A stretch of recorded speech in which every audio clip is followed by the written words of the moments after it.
I'm so excited.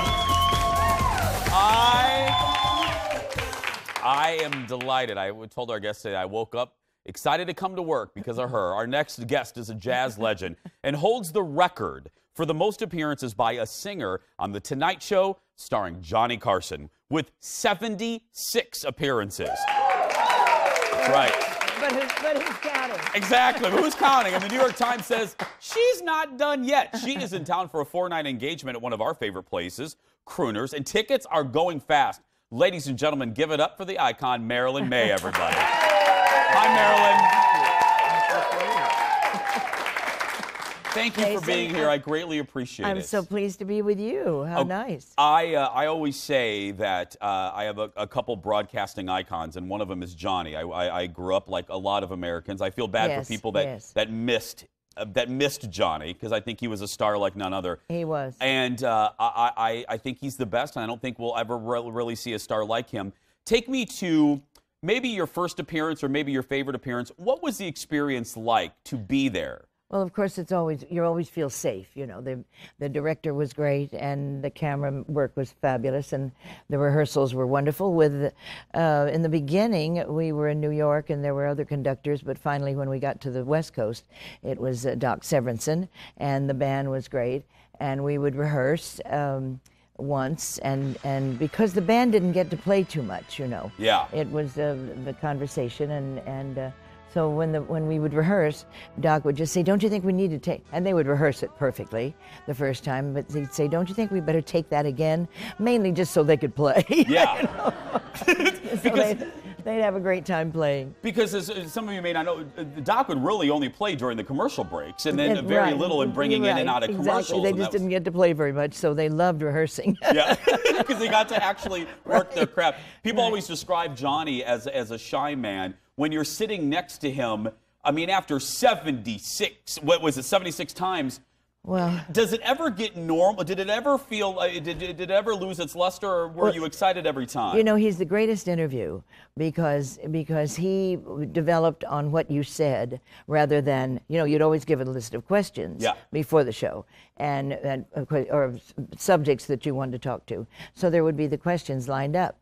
But whatever you said with that first question is where the conversation went. And that's kind of unusual, you know, that there are lots of people that have talk shows that not you. Not you. Not you, Jason. You're perfect. You're perfect. No, perfect. But you're right. I mean, there's pre-rehearsals and they have the pre-interview. Well, of course, he never does it. You don't talk to him. He doesn't talk. He would jump in the makeup room and say, "Oh, Marilyn, glad to have you back." He'd always welcome you, but never talk, never conversation. The conversation was as we're doing. Yes. You and I have not met, but I'm very pleased to meet you. Well, thank you. Very pleased to meet you. When you look back at your career, I mean, you've been It's been long. It's been very long. We just showed which I'm grateful for. Yes, we just showed that clip. I believe I don't know if that was in the 70s or 80s. When you look at that self, what do you want to say to her? What would you say to her? Oh, I'm so glad she knew the lyrics.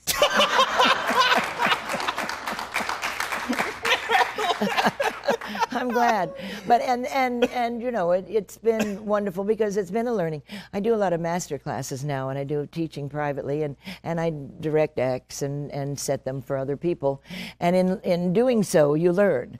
You learn, wait a minute, how do I do that? And then you dissect it, and then you can explain that to somebody else. But I think as years go on, the more you work, the more you learn. You know. Do you enjoy teaching? Oh, I love it. Yeah. Oh, I love it. Yeah, because I have very talented people, and I want to pass on what I do or don't know. Can you see, referencing Johnny, because Johnny could spot a comedian. You know, he would famously bring. He knew. Can you, when you're teaching someone that's coming to you, can you spot a star? Can you define the it? You're always glad when they know how to sing in tune, and that's always a good omen. And just the personality, you know. I always love it because I love singing to you rather than not for you. Yeah. You know, there's a fourth wall that some people go to, and that's Broadway and the acting. But in a club or in a theater, I always love this. And students will say, well, it's real dark out there. How can you see? And I said, it's called pretend. You know they're there, so you can look at them, you know.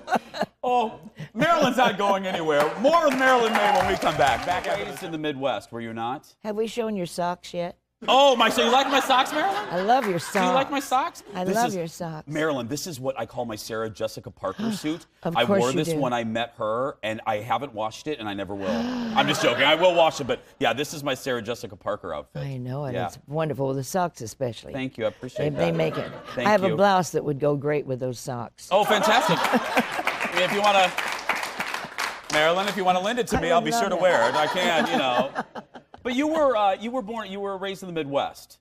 I was. Don't you think there's right. something special? Because all of us here, Well, I think sure. there were, Johnny again, Absolutely. Nebraska, I think Yes. you bring a different sensibility. Well, I didn't realize it until after he was gone, and I didn't really realize the common that we have, you know, because I was born in Kansas, and I went to high school in Iowa in Des Moines, and then married in Kansas City. So how Midwestern can you get? Yes. You know, but yeah, I think he was very generous. You know, he was so generous. I'm grateful to be born, and I'm from Indiana, so I think of it as an asset to have the sensibility. It is. It truly is. Of the Midwest. Yeah, I believe so. We don't have to fight for the meaning of stuff. You know, we know what it is. Yeah.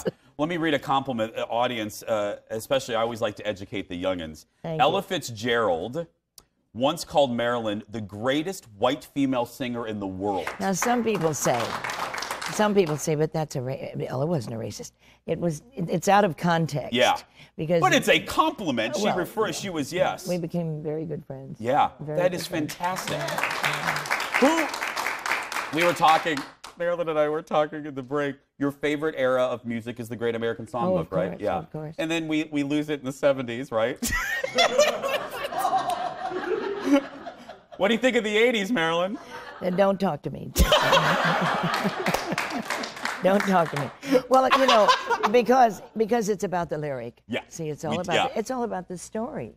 It has to be something that's interesting to you, and I love the lyric that tells the story, and that's the main focus, is that you want to entertain with interesting lyrics that tell a story. We can go from one song to another and tell a very long love story, you know. Are you still having fun doing it? Oh, of course. The travel and I'm blessed. No, the travel's not fun. The travel's not fun. The packing and the unpacking really isn't fun. But you know, I love people and I love what I do. I'm blessed. My voice is hanging in there, and my energy is terrific. I take a lot of vitamins and no meds, vitamins. And so, you know. Are you working out at all, Marilyn? Do you work out? Or you? But this is one part of my workout, right I'm here. your cardio, Marilyn. I love it. I love it. You were also, when we were doing research, other than the wonderful compliment by Ella Fitzgerald, this was my favorite thing. Marilyn was nominated for Best New Artist, Grammy, everybody, in 1966, right? Mm-hmm, right.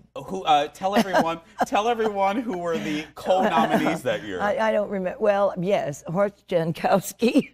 Sonny and Cher. Sonny and Cher. Who won? Tom Jones. Tom Jones won. She lost to Tom Jones. Yeah. All together now. Oh, yes. But you were in the same category as Sonny and Cher. That is hysterical. I know. Just weird. Yeah. Just really weird. And I met Cher recently. Bob Mackey's a dear friend of mine. You know Bob. Yeah. He would love your socks.